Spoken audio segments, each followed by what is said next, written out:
Hello and welcome. Yet again, we're going to be diving into the development diaries for Imperator Rome.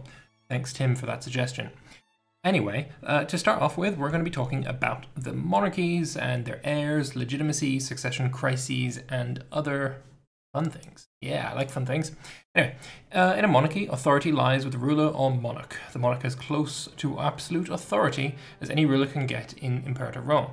Unlike in a republic, the ruler sits for life, and in a monarchy you are able to change laws, interact with foreign countries, and use whatever character interactions you wish without the approval of a senate. Perfect. It's just the perfect system. Like, what could possibly go wrong with this? Just before we go into this, I just want to say there has been a few comments on the Imperator Rome Facebook group about why armies in Imperator are so much larger than the ones that you can see in EU4. And basically, it's down to this here, absolute authority. So basically, in Imperator Rome's time frame, the ruler had the absolute authority over all of the land in his kingdom or empire or whatever. And so he could raise huge, phenomenally large hosts. And that's why you see battles with 200,000 men in them. Whereas at the start of EU4, you're not seeing that large armies, unless you're like someone like the Ottomans, because they had pretty good absolute rule. In CK2, your army sizes are much, much smaller, and because in those time periods, in like, you know, after the fall of the Roman Empire, nations, they're not really nations, but nations, to simplify it, were using a feudal system where power wasn't absolute for the monarch, and it was like delegated out to your feudal lords. The monarch didn't have much influence in the lords' territories, and the lords would raise their own troops to fight for the monarch. And that's basically why the armies are much, much smaller. Anyway, with that out of the way, let's move on. Legitimacy. It's a bit similar to EU4's legitimacy in a way, but in a way it's also different. So while a monarch has the authority to act without asking for approval, their subject characters will still react to their actions if they do not approve of them. Legitimacy goes from -100 to +100 and models the perceived right for the monarch to rule their country. For the monarchs that exist in Imperator Rome at the start of the game, this was highly relevant as they were almost all established in this generation. None of them have a firm number of supporters, and many of them, like Egypt or the Seleucid Empire, have a population that considers them to be foreigners. Legitimacy directly impacts the loyalty of all characters in the country, as well as the happiness of all freemen. At 0 legitimacy, all characters in monarchy are capped at 50 loyalty out of 100, and at negative legitimacy, they will start suffering a ticking loyalty reduction. Legitimacy also directly impacts the cost of enacting laws. Legitimacy is gained from acting like a good boy, having high popularity, high stability, and the skill of your court philosopher. And legitimacy is reduced by anything that threatens popular support for the monarch, like low ruler popularity, war exhaustion, ruler corruption, and the number of employed characters that prefer another successor than the current heir to succeed.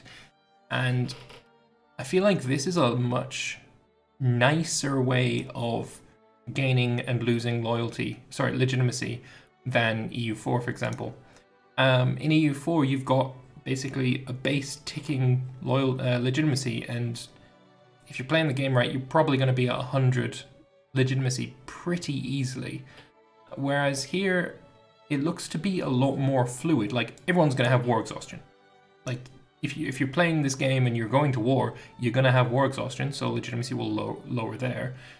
Your popularity, of course, you'll be able to affect it with, you know, different actions and events in the game, but it could be that the person who succeeds isn't very popular.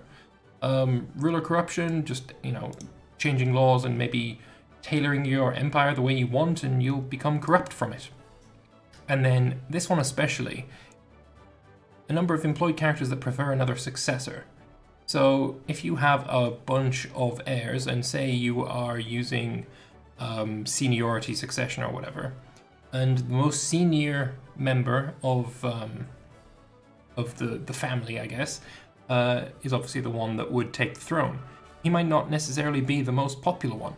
Maybe his younger brother or nephew or whatever is way more popular and he gets a lot of support from all these other, families in your empire, you got some legitimacy problems right there.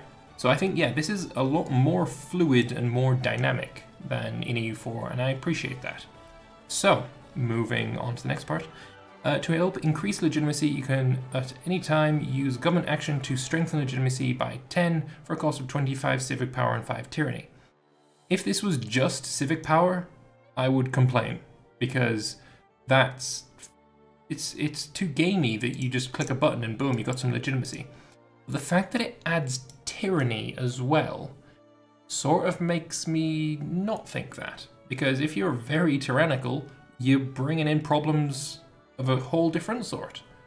So yeah, strangely enough, despite this being a click button for effect, which I'm generally against, I'm okay with it because there's a negative.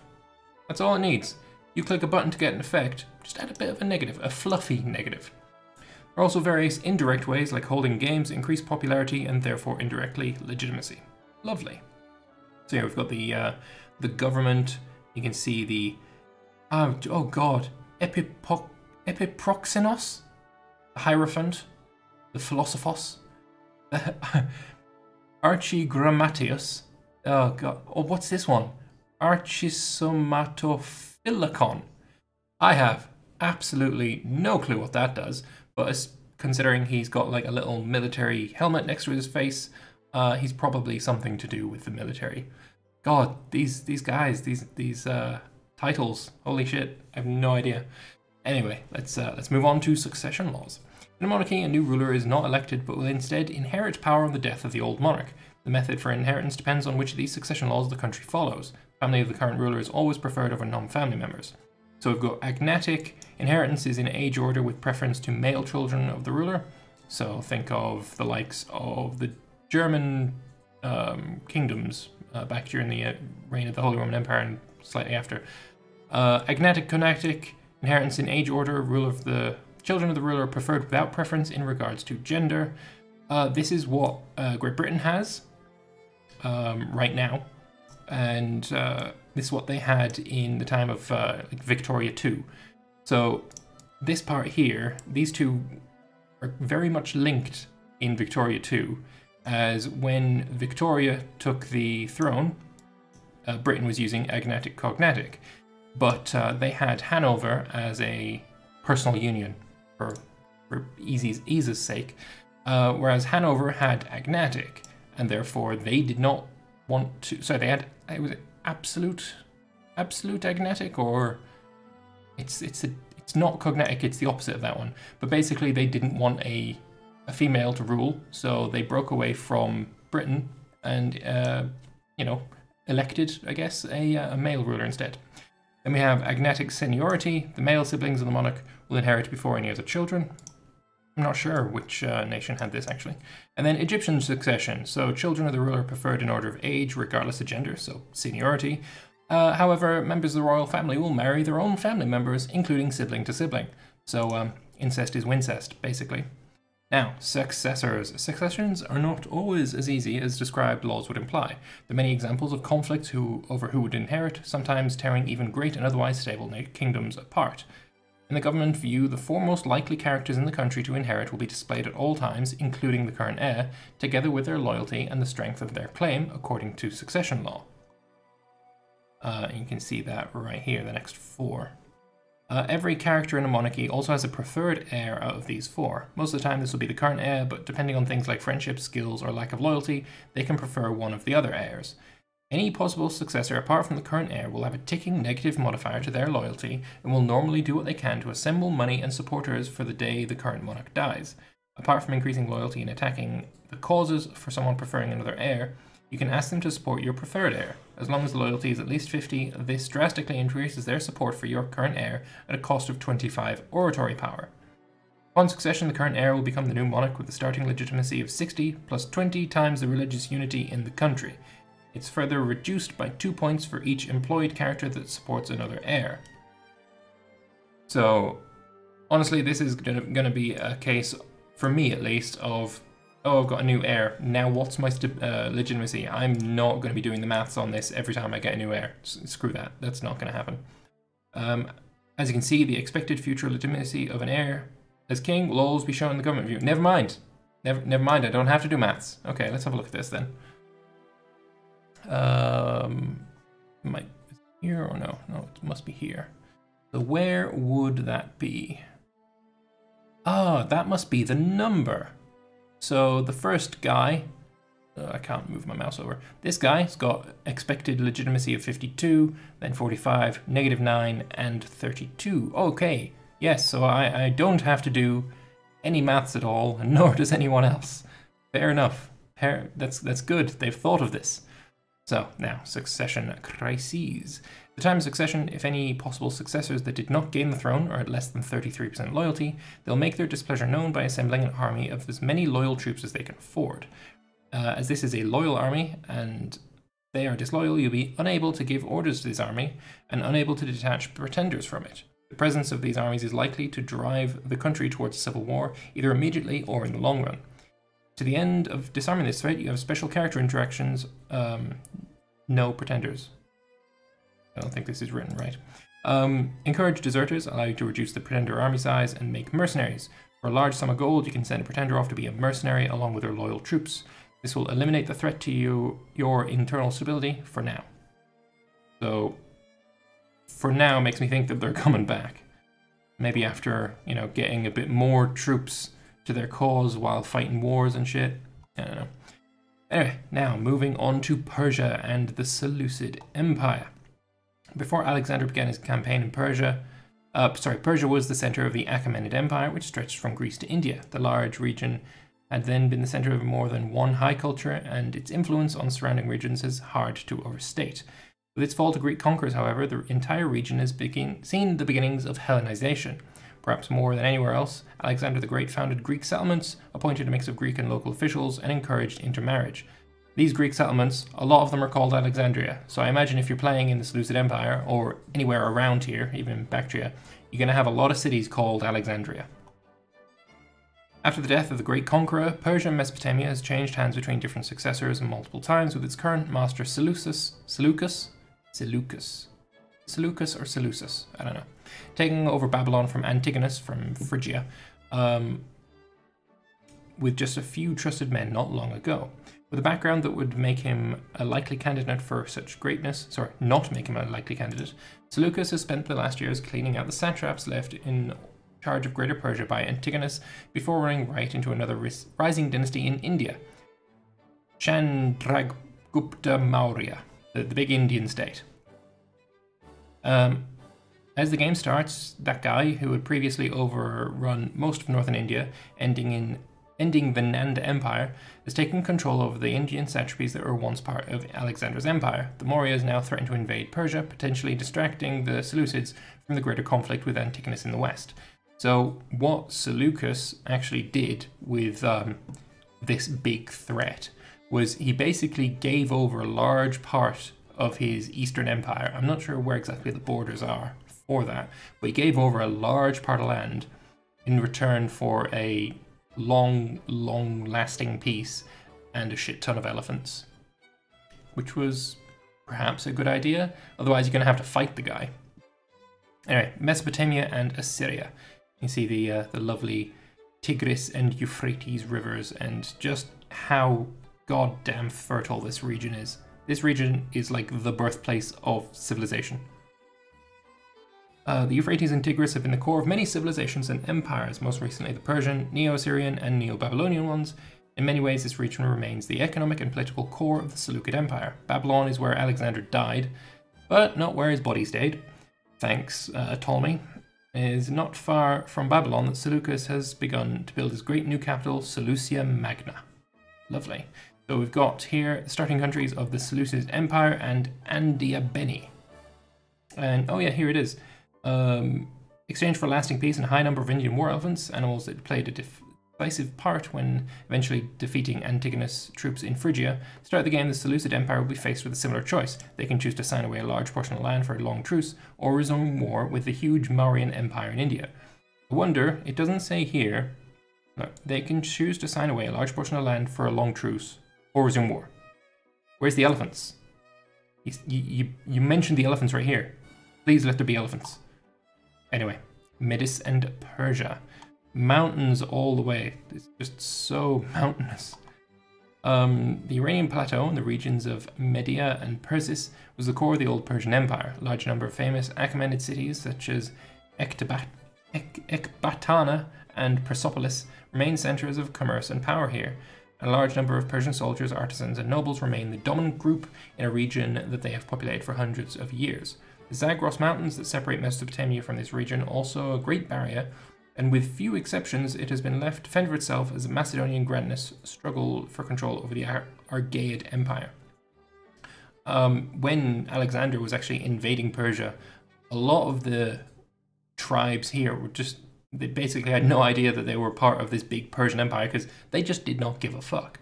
They would raid the Persians, they would also trade with the Persians, but they were fiercely independent, and yeah, they just did not give a shit about these guys.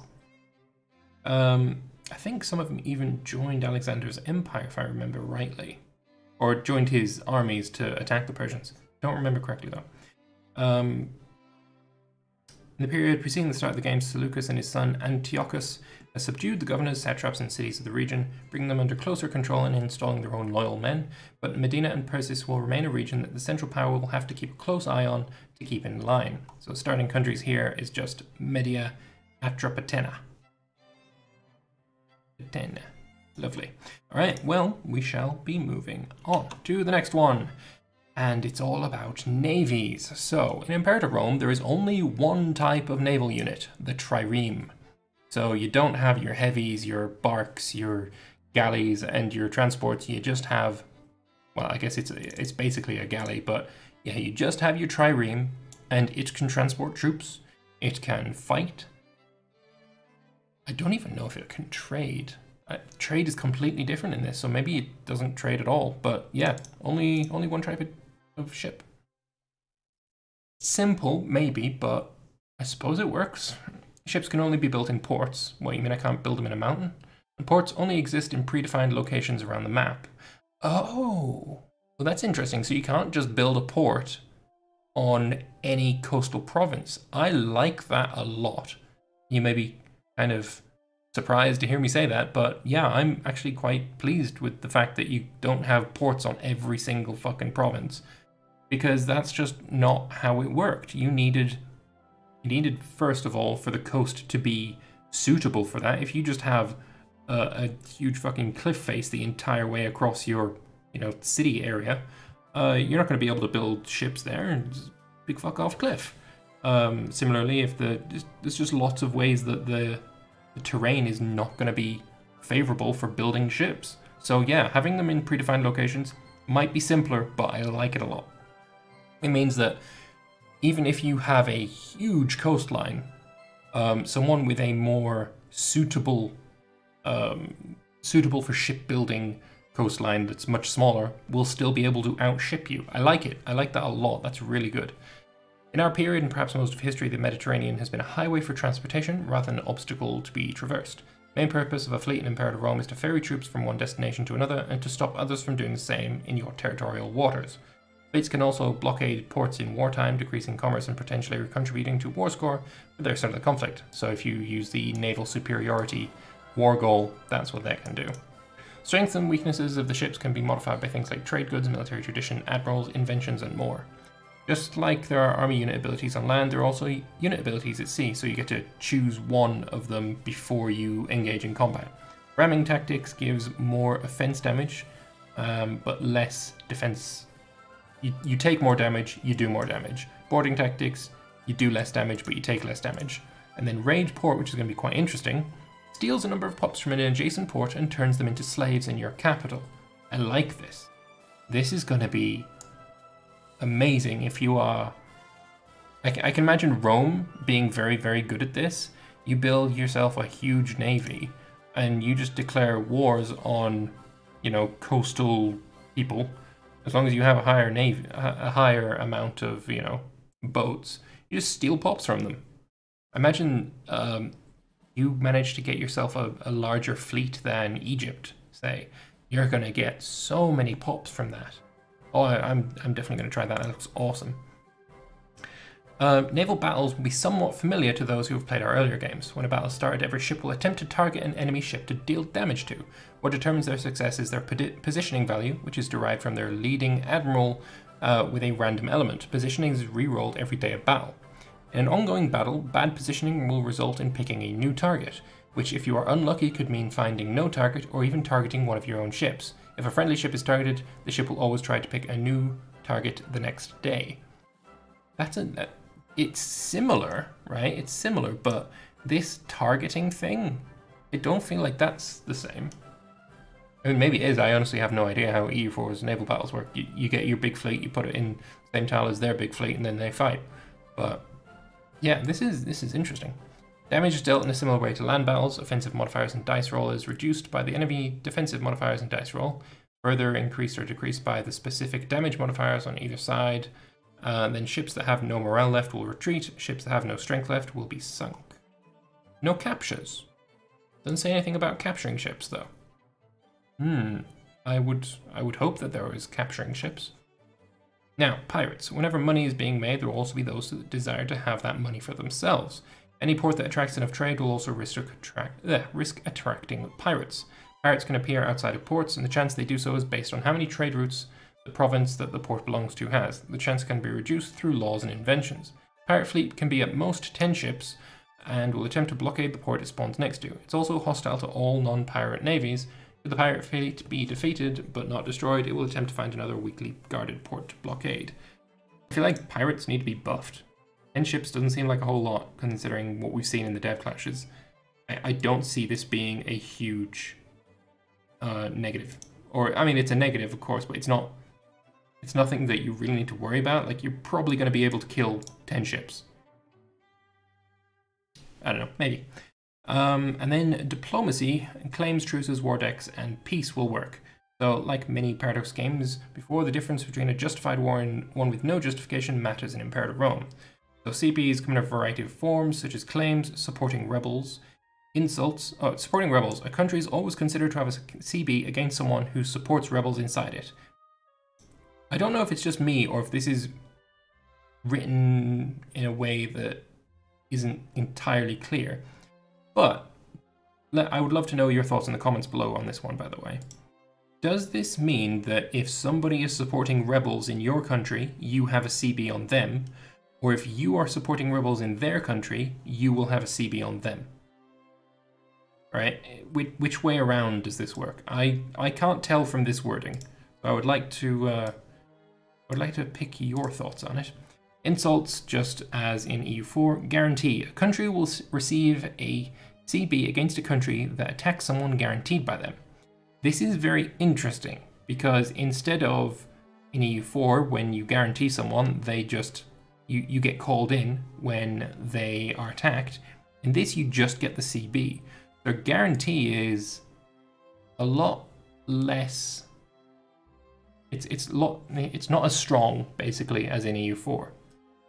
Broken subject status, you can get back your subjects. And then broken alliance. A country will receive a timed casus belli against a country that dishonors its alliance towards them. And this is different to EU4 because the way you would read this after playing EU4 is that you get attacked and the person that you are allied with refuses to defend you. Okay, now we get a CB on them. Nope. Because in Imperator Rome, if you are attacked, all of your defensive, all of your allies are called in. There is no, do you want to go help? It's, you must help. You are called in. So, if you're declaring war on someone, his allies will join every single time, no exceptions. Which is interesting. Declaring war without a casus belli will cost the attacker 2 stab and give additional aggressive expansion. Yeah, interesting. So when a war is declared, the aggressor will have chosen a specific war goal. Fulfilling this war goal will result in a gradual increase in scope of up to an additional 25%, basically EU4. Unlike in other games, such as EU4, however, the war goal and the casus belli need not be directly linked. A claim gives a casus belli and unlocks the conquest war goal, but you can choose to declare superiority war all the same. The CB will remove the stab penalty you would normally have gotten on the start of the war. Again, this is written unclearly, because he's saying that unlike EU4, you can use a superiority war instead of a conquest war. I mean, you can do that in EU4 as well. You have a show superiority war goal and a claim on them. You can choose in there too. The thing is, with EU4, if you declare a superiority war, say if they're your rival or something, you don't get to take land. And I'm wondering if this means that you can use a superiority war to take land. I'm not sure. I'm not entirely sure on that one. Here, when you get 10 war score from battles, give you a ticking war score. All the same. There are 3 different war goals in the game: conquest, show superiority, and show naval superiority. And having more blockades is also going to contribute to that. But I think if you have a stronger navy and you can take land in a naval superiority war, then that would actually be a lot better than it is in EU4, for example. Like, naval superiority wars in EU4 are complete trash. Like, they're useless. But if you can take land in them, then they might just be very, very useful. After peace has been signed, a truce will be in power for between 5 and 15 years, just like EU4. The length of the truce will be dependent on the severity of the peace agreement. Yep, just the same. Everything, yeah, just as we know it. During this time, it will be 5 stab cost to declare war against the same enemy. Enough. War leaders changed to Cold War Arms and Separate Peace. War leadership, Cold War Arms, and Separate Peace are all concepts that will be familiar to anyone who's played other games before, yes. While wars can have many participants, the country declaring the war and the country being declared upon will initially be considered the war leaders. War leaders will negotiate on behalf of the entire side, including all allies and subject countries, all the same as in EU4. War leadership in Imperator Rome can also change. So just like we used to have in EU4, which was absolutely god-awful, war leaders can change and it'll go to a stronger party.